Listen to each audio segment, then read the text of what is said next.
今天节目呢，我要和大家聊一位极为特殊的新中国公民。为什么特殊呢？因为这位在旧中国可是个了不得的人物。是什么呢？是皇上。他是中国最后一位皇帝。说到这儿，大家都知道我要说谁了。末代皇帝溥仪。这溥仪1908年登基，当时他才3岁。这就是末代皇帝宣统。可是他这运气不怎么地，虽然生在帝王之家，也当上了皇帝了，可是没过3年，1911年武昌起义，清朝被推翻了，这皇帝也当到头了，被迫退位。那个时候呢，溥仪呢5、6岁，虽然退位了呢，但当时作为一个过渡阶段，那个时候的中华民国政府呢，给了溥仪一个特殊待遇，就是你全家还住在皇宫里，就现在的故宫里边，每年呢还给你拨一定的银两，维持你的奢华生活。宫里头呢这些人呢也不遣散，但可有一样，那太监你不能再从外边招净了身进出，不行，就原先那些人。所以在这个之后呢，溥仪退位之后，在皇宫里头还陆续待了12年。这12年期间呢，这溥仪呢在皇宫里边还继续享受皇帝的日子。当然他那时候有孩子长大了，对外边的世界一无所知。基本上在1922年呢迎来大喜了，到一定年龄了该娶亲了。溥仪呢娶了个皇后，娶了个妃子，皇后叫婉容，妃子叫文绣。这好日子没过几年，1924年冯玉祥打进北京，派自己下边的将官陆东林到故宫里把溥仪全家您给我滚蛋，撵走。民国这么些年了，还能让你个皇上僵尸似的在故宫里待着吗？撵出去了。溥仪当时从皇宫里带走了不少好东西，然后全家呢迁到了天津日本租界。他住那个地方呢叫静园，在这里边呢就是个小独立王国。虽然他退位多少年了，可是有些满清的遗老遗少呢，始终惦记着过去大清的荣光，把溥仪捧得跟宝似的。所以溥仪在这种环境之下呢，他不可能有机会呢接受一些新的思想、新的事物。他自己也琢磨，哪天我重新登基重登大统，大清再复辟。那么这个时候，由于他的特殊地位，有些人就盯上他，各种政治势力都想利用他，跑到天津静园来劝他。这其中呢，日本领事馆的人来的最勤，而溥仪跟日本领事馆的人也打得火热。看到这种情况，别人没说什么，他的妃子文绣不干。文绣就劝溥仪，日本人可不是好人，找你这是琢磨事儿的，你可别上他当。溥仪一听就来气了，他还是按照过去清王朝那个，你后宫干政吗？这不是？你说这干嘛？我不知道怎么回事。他这一说，把文绣惹火了。文说你想怎么的？溥仪说我休了你，不用你休，我跟你离婚，反正现在民国了，离婚自由。你说皇帝离婚，当然这动静得弄得多大呀！所以后来呢，溥仪一琢磨，得了，我别等你跟我离婚了，那多丢人呢！我赶紧写一纸休书把你休了。这休书写的挺有意思，叫什么？庶妃文绣擅离行辕，咸为组织，着撤去封号，废为庶人。你看，还摆皇帝出架子。文绣拿着一纸休书，这算是解脱了，走了。结果他这个溥仪跟日本人打交道，没到1年的功夫，日本人露出狰狞面目。咱们知道，1931年9月18号9·18事变，日本占领东三省。占了东三省，他琢磨呀，为了彻底控制东三省，得立一个傀儡，在这个中国人心里头有地位，建个满洲国，委婉王朝。找谁呢？那肯定找溥仪，名正言顺。就这么着，31年年底有这么一天，溥仪在静园的家里头来了个日本人，说是日本人，一嘴这个东北的土皇帝，在东北待时间太长，谁？土肥原祥，日本在中国的特务机关的大头。这土肥原祥跟溥仪寒暄几句，张口就说了：“我说你就上俺们满洲国那嘎达去吧。”说上那干啥？当皇上啊！啊！溥仪一听当皇上，这个对他有诱惑力。结果架不住日本人几下撺掇，溥仪跟家人一起跟日本人来到了东三省，最后在长春1932年登基，年号康德，满洲国建立，我们今天叫伪满洲国嘛，他当上了皇帝了。开始溥仪以为自己呢继承祖制了，恢复大清荣光了，可时候不长，他就发现自己就是个棋子儿，就是人家日本人手里头利用一个工具。他当皇上等于从小监狱挪到大监狱里边，没什么改变，甚至他自己都觉得自己的生命朝不保夕。怎么回事呢？1937年的时候，溥仪的弟弟溥杰，这个溥杰呀寿命挺长，94年才没，一直在北京住，我管叫杰二爷。这溥仪的弟弟，这溥杰呢，在日本东京结婚了，和谁结婚了呢？这个女人叫嵯峨号。嵯峨号是谁呢？是日本皇族嵯峨氏家的千金。你要跟日本皇族结婚了，但是中国皇族跟日本皇族门当户对吗？其实这个婚事呢，是日本军阀一手操作成。为什么要整这个婚事呢？一个重要原因是溥仪当时没儿子，因为当时日本人炮制出来一个帝位继承法，就说这伪满洲国皇帝怎么继承啊？就是你要死了，这皇帝要死了，由皇帝的儿子继承；皇帝要儿子不行，就孙子继承；说儿孙都没有，就由弟弟继承；说弟弟也没有，那好，就由弟弟的儿子继承。我说到这儿，你可能猜出来日本人葫芦里卖的什么药了。他就是你溥仪既然没儿没女，这溥杰你弟弟和日本女人生个孩子，假如生个儿子的话，你溥仪溥杰哥俩咔都给你做掉。按这规矩，皇帝死了没儿子没孙子，让弟弟继承，弟弟也死了，弟弟儿子继承。这儿子是什么？一半日本血统啊，这不狼子野心吗？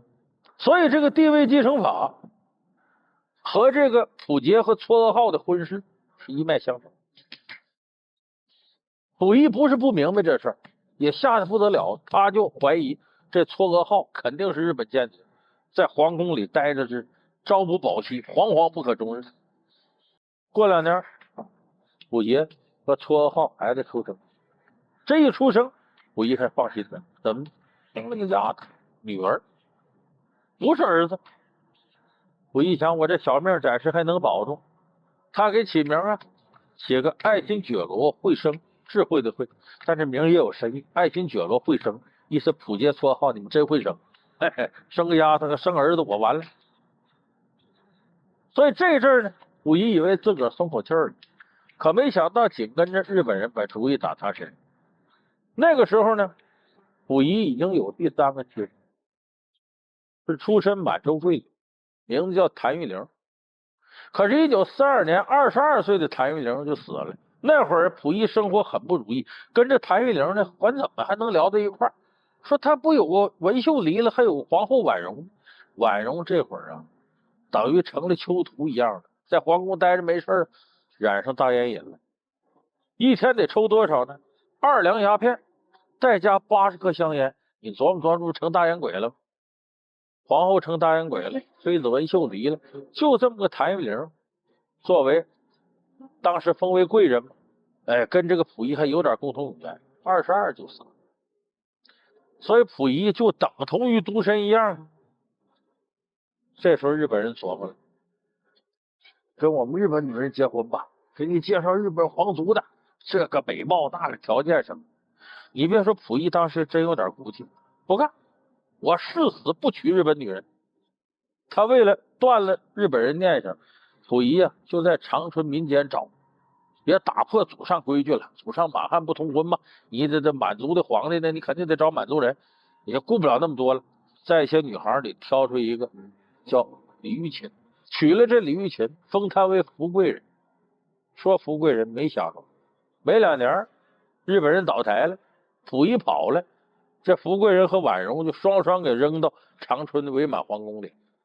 说这溥仪跑哪儿去了呢？跑到沈阳，在机场被苏联红军给拿下了，就这么把溥仪弄苏联去了。溥仪到了苏联呢，倒没受着什么委屈，苏联人也知道他身份很尊贵，哎，基本上好吃好喝供着他。而且在1946年8月份的时候呢，当时远东国际军事裁判法庭审判日本战犯，溥仪还作为首席证人来到东京指证，说你土安祥二干了什么，板垣征四郎干什么，织田千吉干了什么，哎，他给指证了。证之后，他回到苏联，他心里明白，这一指证他长不少见识。他发现自己当初啊，当这个伪满洲国的皇帝，本身也是助纣为虐，罪孽深重。这要是回国呀，他逃不了审判，国民党、共产党都饶不了他。所以当时溥仪呢想个办法，我呀让苏联政府保护，于是就开始给苏联政府写信，就是我申请在苏联的永久居住权。在苏联政府也觉得这事挺烫手，没人理他。后来有一年是48年，他直接给斯大林写信，结果斯大林也没给他回信。溥仪这时候就活到心眼儿，按中国规矩，这是我没上太子，是不是我得给斯大林送点礼？用咱们沈阳当地话说，得给斯大林顶着。哎，溥仪就把从皇宫里带出的东西精中选精，挑了一部分精品送礼送上去了。他没想到人苏联不吃这一套，不仅不能要他这礼，连他这人他也不能要。所以1950年的时候，苏联对中国中苏友好嘛，遣送战犯，遣送了969名日本战犯，又遣送了58名伪满洲国时候战犯，连着把溥仪那点东西加溥仪本人都给送到中国来了。到了中国，把溥仪搁哪儿了呢？搁到抚顺战犯改造所。说搁这抚顺这地方可有点意思，咱们沈阳地区的朋友对，抚顺是什么地方？努尔哈赤就生在那儿，大清的发祥地。当初努尔哈赤在这建后金，这才有后来的清朝天下。所以你想想，你老祖宗努尔哈赤在这起家，现在又把你搁到这儿，你已经失去自由了，成了战犯了。当时有人就怀疑，溥仪不得窝囊死啊，不得上吊抹脖自杀的。哎，溥仪当时真做着准备了，他感觉我回到国内没好了，这非得收拾我，随时准备高喊一声啊，太祖皇帝万岁，然后就慷慨就义。可没想到呢，他没等来枪子儿，他等来体检，进到战犯改造所，先给他体检。哎，这也幸亏那次体检留下数据了。溥仪什么数据？当时的溥仪身高1.74米，体重130斤，除了高度近视，身体还挺健康，基本就我们现在标准中国人。哎，你看1.74米，130斤，那么把他弄到这个战犯改造所，一开始怎么分配呢？给你编号，就是981号，喊981到，跟现在监狱里管理犯人也差不多。当时给溥仪呢住那么一个改造间呢，这里住着10个人，有溥仪的随从、医生，还有溥仪的弟弟溥杰，他的岳父荣源，还有他这俩妹夫仨侄子，就这么10个人住这屋。可是这个住这长了，咱们的管理者一看不行，为啥呢？这没法改造。溥仪早晨起来，有人把牙膏都挤好了，晚上睡觉有人给端洗脚水给他洗脚，还伺候他呢。当皇上，这怎么能改造的好呢？得了，换地方，给他换到第68号监房，自个儿一人待着去了。这下你溥仪怎么办？我们说这皇上身上有些臭毛病，不是一时半会儿能改过来的，没人伺候他了。你看溥仪还有一些事儿，每周啊例行公事，犯人得洗次澡。到洗澡那天，溥仪保准是第一个去，脱完了跳到池子里洗一下就上来。为啥呢？他可不想让自己这龙体跟臣民百姓在一个池子里泡。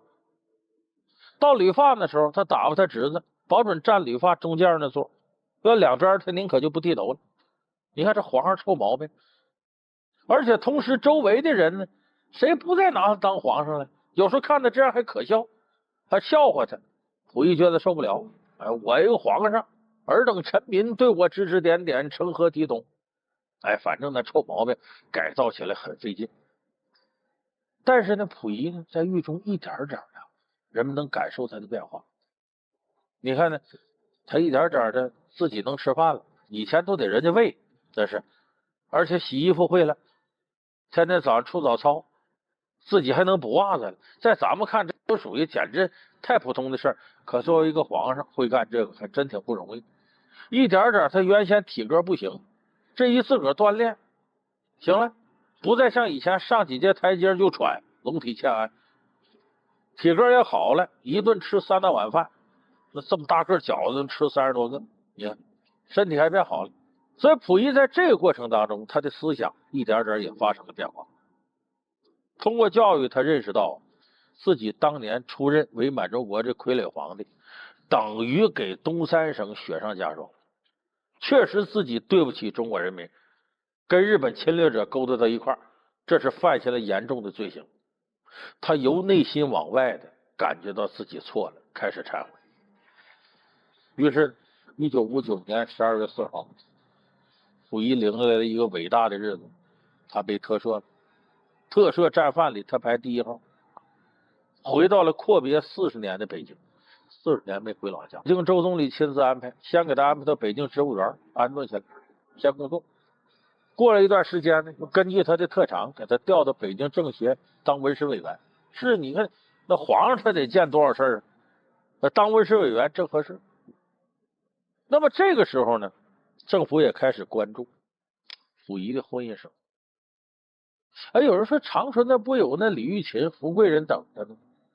这福贵人在50年代时候，这李玉琴，溥仪在监狱里，他闹着要离婚，为啥？这些势力首次向世界公布，改造成为社会主义新中国的公民，我们创造了震撼世界的。在咱们中国台湾的台北市，有那么一座山，这座山呢，其实里边已经被掏空了。那么这里边装的是什么呢？它是个库房。进这库房可费了劲了，你单个人是进不去的，至少得3个人进去。一层层大门打开来呢，里头是什么呢？一箱一箱的东西放着，每个箱子上面都贴着标签。说这箱子里是什么呢？稀世珍宝。什么珍宝呢？在这里边放着将近70万件文物。这文物从哪儿来呢？就是北京的故宫。说到这儿，可能有的朋友知道了，哦，我听说这个台北有个故宫博物院，和北京叫一个名，当地管它叫国立故宫博物院。哎，对，这个就是台北故宫博物院的仓库。在这个山洞前面呢，有一栋建筑，修得也很漂亮，仿古建筑，那就是正规的对外开放的台北故宫博物院。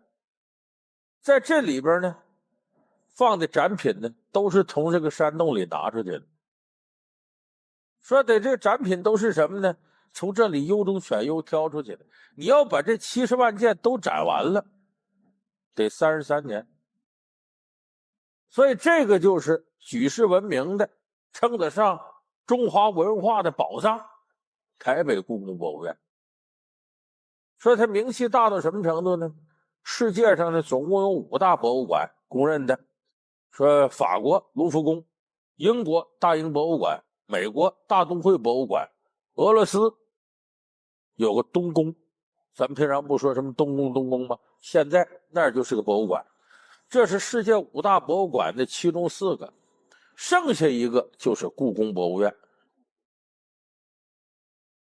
咱们很多朋友一听这个就以为就北京这个的，其实不是。世界5大博物馆之一的故宫博物院是包括了北京的和台北的2块加一块，才能称为世界5大博物馆之一。而且历史上有个说法嘛，看建筑到北京，看文物你上台北。什么意思？就是看建筑，那故宫是原汁原味的皇宫啊，没得比啊。但是文物，虽然现在台北故宫博物院的文物数量上没有北京故宫博物院的文物多，但是从精品占有的程度来讲，台北故宫博物院堪称第一。咱举个简单例子吧，就是说这个中国历朝历代书画作品，如果每朝每代都挑一个代表性作品的话，这些作品有80%是在台北故宫博物院，没在北京这个。有人说这就奇了怪了，怎么这个正根这地方还没他那好呢？这些文物是怎么运到台北去的呢？咱们今天就给大伙说说这段历史。首先咱得说呢，从这个辛亥革命开始啊，1911年10月10号武昌起义之后，到了1912年清帝退位。退位可是退位了，这个皇帝退出中国历史舞台了，可是你也不能让这皇帝一家没地方待呀。就这么着呢，当时袁世凯主持下呢，出台个文件叫清帝优待条件，就是说呀，皇上一家你还在故宫里住着，那是你们家，划出一段后宫这反正都你们家在这待着。一开始呢倒是无风无浪，可是随着末代皇帝溥仪一天天长大，这溥仪不大老实。你看他琢磨，我是皇上啊，我这就被弄下台了，总跟外头有一些前清的遗老遗少勾勾搭搭，也想搞那复辟。再一个，这溥仪呢，他知道这故宫里多少宝贝，有时候还往外偷些个文物，给这个给那个，或者让自个儿弟弟什么给带出去。所以这有些人意见很大。到了1924年，冯玉祥直奉大战，他杀进北京，冯玉祥可不管他了，你都退位10多年了，还站着故宫，那可不行，派手底下的一员大将陆中奇杀进故宫，把溥仪给撵走了。就这么把他撵走了，冯玉祥开始呢清理故宫博物院这里头的一些东西，一直弄到1925年10月10号，对外挂牌子叫故宫博物院。咱们说故宫博物院这5个字，大伙记住，1925年10月10号在冯玉祥主持之下成立的，还对外开放了。那年月你想了得吗？原先你这个要走到故宫城墙外多看2眼都可能被砍头，这下皇帝下台了，皇宫还开放了，哎呀，都全北京都不知道多少人乌泱乌泱的涌进这故宫看呐，这皇上这地方都什么样。那么与此同时呢，故宫呢开始了清点文物的过程啊。这故宫里头得有什么呢？因为咱们知道这里头历朝历代的珍宝，宋元明清4朝的珍宝，尤其明清2朝的好东西在这里边，像什么书画啊、玉器啊、瓷器啊、铜器啊，还有这个图书善本啊，那这个值钱的东西就海了去了。那么经过清点，大致数目也搞清了，可这时候呢，这个东西也搁不下了。怎么着？我们说1925年成立，过了6年，1930年，日本出兵占据满洲，把东三省占了，虎视观礼，就瞪着这华北。你想想，这随时有可能这日本人打过来，把故宫这东西抢走啊。所以当时呢，中国政府想到了一个主意，搁在这儿太危险了，华北这个阴云密布，那咱把这个往南挪，来躲一躲。挪哪儿去呢？初步打算挪到上海去，就把故宫里这文物啊包吧裹吧，当然不是全部，是反正这精华的，总共有13491箱，就打包了，都弄好了，往南运，稀里哗啦就运到了上海。可搁到了上海没过5年，我们知道这日本鬼子开始要发动侵华战争，上海那也不保险，这一看吧，赶紧从上海再运到南京吧。1937年之前的时候就运到了南京。南京呢，专门还给这些文物呢弄了一批大库房，要不装不下呀。你算13491箱，那得多少海了去了。南京也不行，这日本马上就打过来。我们知道12月份，37年12月份不南京大屠杀吗？所以在年初那时候赶紧把这些东西都运走，因为一看这趟线要守不住，日本随时能打过来。就这么着，37年年初开始呢，这1万多箱文物运哪儿去呢？他还得打包有别的，因为南京那边有博物院，也有一些文物，也怕毁于日本鬼子的战火。这回送到大后方，我们都知道四川是抗日战争大后方，这些文物送哪儿去呢？一个是四川巴县，一个是四川峨眉县。结果37年开始，咕噜咕开始往回运，有个马车运的，有送上火车的，有个汽车的，还有轮船的。那时候这都创造世界文物史奇迹，天上飞机啊，这地上大炮，还脚底下比较泥泞这个路也得走。可是在这种情况下，守护国宝这些人把国宝看得比自己生命都重要，结果创造了世界文物史一个奇迹。这些文物运到四川这俩地方毫发无损，没有一件丢的坏的没有。所以这抗日战争一会儿就熬过去了，到45年了，见亮了，这些国宝又从四川呼啦呼啦运回南京。你就说这得折腾啥样？回到南京再一清点，又是个奇迹，一件丢的没有，一件损坏的没有。可是也该着这1万多箱国宝不消的。接下来国内内战，3年内战，国民党大势已去，只能败退到海外160公里的台湾。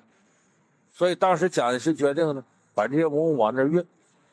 可运是运呢，当时一个是时间太紧急，这个解放军势如破竹；第二个呢，主要得依靠海运，靠轮船，它受限制。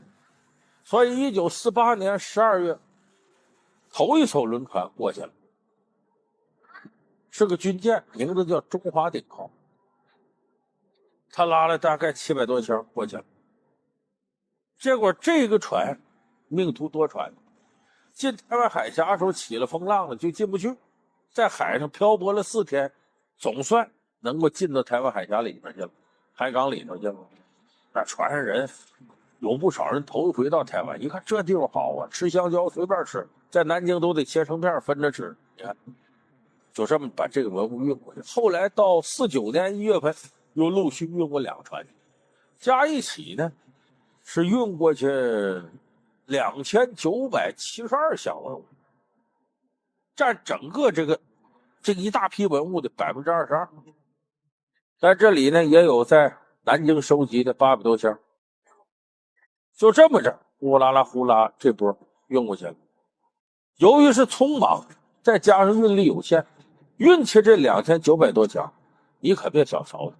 是这1万多箱里的精品中的精品，国宝中的国宝，就几乎最好的东西都在这里边的。那么呢，这之后的事大家都知道，中华人民共和国成立，那在南京封存剩下的1万多箱文物，陆续的都运回北京。但是有一些呢，怕沿途有问题啊，颠簸给弄坏了，其中还有2221箱文物留在南京，现在是在南京，在南京库房里封着。所以这个就是我们看到的这批宝贝，精华中的精华，这2972箱怎么到了台北？那到了台北说先放哪儿呢？先放到台中一个糖厂。后来想不行，因为那时候也不把握，因为台湾随时可能打仗，两岸关系紧张，说这大炮一轰过来就坏了吗？咱还得换地方，换哪儿呢？就琢磨着在台北市啊边上的山里边挖个洞放里头，因为原先那里就有山洞，就扩建。可搁在里头不行，因为呢，台湾地处的地方天比较潮，你放里头，尤其对于一些善本图书，真要受潮了，那是很致命的损害。所以这边呢，扩建这个山洞，里头各种各样的这个科学设备拿下来，同时呢，在这个山腰那儿建这个台北的故宫博物院。后来到1965年，就这批货到了台湾15年之后，台北故宫博物院对外开放，把这些物品一一在这展览。当然展览只是其中一部分，一清点这些物品里头68万件，将近70万件，把这个精华拿出来一一展览。如果要都展览完，转这么一圈得33年，你就说这宝贝得多少吧。说这里都有什么宝贝呢？咱这么说吧，我刚才不说吗？精品中精品，国宝中的国宝。咱随便说两样，比方说有个毛公鼎。什么叫毛公鼎呢？这是距今2800多年前西周时期，当时那个祭祀的一件器皿。这鼎里边呢有长达500多字的这么一个铭文，这是中国所有的青铜器现在我们看到的最长的铭文。研究西周历史，这是活标本。你就说这文物价值第一流的。再有大家很熟悉的啊，叫这个翡翠白的，我不知道您听没听说过啊。这件宝贝呢其实是一整块玉，这根据里头啊青白啊这个绿啊这个色泽呀，给雕出一个鲜艳欲滴的大白菜，你看着就那么招人喜欢。最绝的，这白菜上面趴着2个昆虫，就蛐蛐蝗虫，趴着这个。说这宝贝怎么来的呢？是光绪一个妃子瑾妃的陪嫁，一直搁到这故宫里头，后来给带出来了。说这俩虫呢繁殖能力强嘛，象征着子孙多。但美中不足是40年前呢，那个比较大那个虫不有俩须子吗？你看须子都雕的那么好，其中左边这根须子往下就断了有1公分，这有点美中不足了，也是年头稍微长了。但这个是世界玉石雕刻里头无上的精品。还有一个叫东坡石，其实就东坡肉，一块石头。可这石头呢学名叫肉石，就像肉一样的，全世界有67块，这算一块很大的。就你从外表看，你第一眼看你不会认为它是石头，就5花3层的肉，上面一层皮，肥的瘦的，肥的瘦的，肥的，5花3层，就跟你看的一块五花肉是一模一样的。你说这石头奇不奇怪？就这几个宝贝，这在世界上名气就大了去了。其实比这更值钱的还有，你像这里头的书画，王羲之当时有个珍品《快雪时晴帖》，这个在字画界太有名了，最早的书法作品《快雪时晴帖》，王羲之的。有人说那陆机的《平复帖》比那个早，但这个目前在字画界还有一定争论。但王羲之作为书圣来说，他现存的真迹就这么一个《快雪时晴帖》。还有咱们以前节目也说过黄公望《富春山居图》，《富春山居图》不分为圣山图和吴用诗卷吗？那吴用诗卷现在台北呢，那么去呢这2件跟大陆的吴用诗卷、圣山图2个合到一块了吗？这是海峡两岸文化交流的一件盛事。还有苏东坡写那个《寒食帖》，这都是价值连城啊，就没法用这个具体的物质来衡量的宝贝。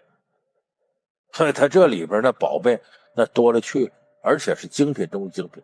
所以你要单论文物的质量，台北博物院比故宫这要好。那你就怨不得谁，当初人就那么挑的，蒋介石挑的，把好东西弄到那边去了。那么他拿过去是拿过去，他这个保护这块那可是下了大功夫。他在这个文物保养这方面应该说是做出了典范。这么些年来60多年了，在那做这些文物呢，只丢了1张纸1包盐。说什么1张纸1包盐？这1张纸呢是1989年清点文物时候发现这里头有个善本的文档，叫满文原档。这么一本善本里头少一页，那一页叫女师图，少了这么一页。一调查发现呢，是1969年呢就没了。1969年时候呢，台湾的出版单位呢想把这满文原档出版，就把这个原件得从这里拿出来，又用照相机照完了的。那会儿还没有什么影印扫描的，得拿出来的。结果还回去的时候那页就没了。这也形成了个规矩，今后就是再从这个台北故宫博物院往出拿东西，你记住，无论什么情况你都不能离开这地方，你就地吧，就在这儿给我弄就完了，不管是修复啊还是扫描，你只能在这个地方。这是丢了一页纸。一包盐是什么呢？它文物里头啊有一个是这个得在乾隆年间，新疆那时候呢还有不少湖，有些咸水湖里边出盐，就那么生产了一包上好的精盐，送到北京来当贡品。就后来这盐没了，一调查发现怎么回事？年头太久，这盐也会挥发。你看盐，咱说氯化钠嘛，这也挥发了，就剩下外包装纸了。所以这是60多年来台北故宫博物院没了啥了，真损失的就是一张纸一包盐。反正我觉得相比北京故宫博物院呢，这文物保护是可能台湾那边做的更好，北京这边就差点。这不去年大伙都知道北京故宫稀里呼噜出了多少事，有的事你琢磨琢磨都丢人。那么他们在这个保护文物方面有自己独特的一套规矩。你比方说这个文物来回挪吧，展览吧，规定这文物不能离开桌面，不能离开匣子里头，你要移动只能是沿着桌面平移，高低台这不行，也不能离开推文物的车子，不能谁随手拿起来。像咱们北京故宫博物院说我拿个碗在这看，把给压碎了，那这种笑话没有的。而拿文物的过程当中都有录像摄像头看着呢，然后你得2、3个人一起来，有的大件拿之前还得整个复制品在那模拟一下子，别到时候真挪出事儿。这不光是这个文物，就是山洞里头那个，那都没有2、3个人一起你是进不去的。有的在故宫博物院工作了30-40年了，没进过后头山洞，那更严格。咱们也知道台湾处这地方呢，板块活动地带，容易有地震，所以山洞里头呢，对一些震级比较小的地震做了很好的部分，大也不要紧，把柜子里头这字画啥的都搁棉布缠好了，然后搁钢绳固定，真有地震它也不至于来回晃荡。尤其是对这个博物院里头展览那块那很危险，怎么办？里头呢搁你几乎都看不见那种细尼龙绳，把这文物固定好，挺大的地震能保证它不动，不至于来回倒下哪儿给破坏了。所以人家也确实是真下了功夫。这种保护呢，也确实无愧于中华文物这种宝藏在世界上的知名度。老外有不少来看，开了眼之后觉得哎呀，中国这个东西是真好。但是不管怎么好，咱们都有一些遗憾，毕竟这一个故宫博物院南北分成2家，咱们海峡两岸的同胞呢没能在一个旗帜下现在团圆到一块儿，就像这文物也分了家了。所以我相信总有那么一天，台北故宫博物院文物跟北京故宫院博物他们应该能够合在一处，就像海峡两岸的统一是不可阻挡的历史潮流一样。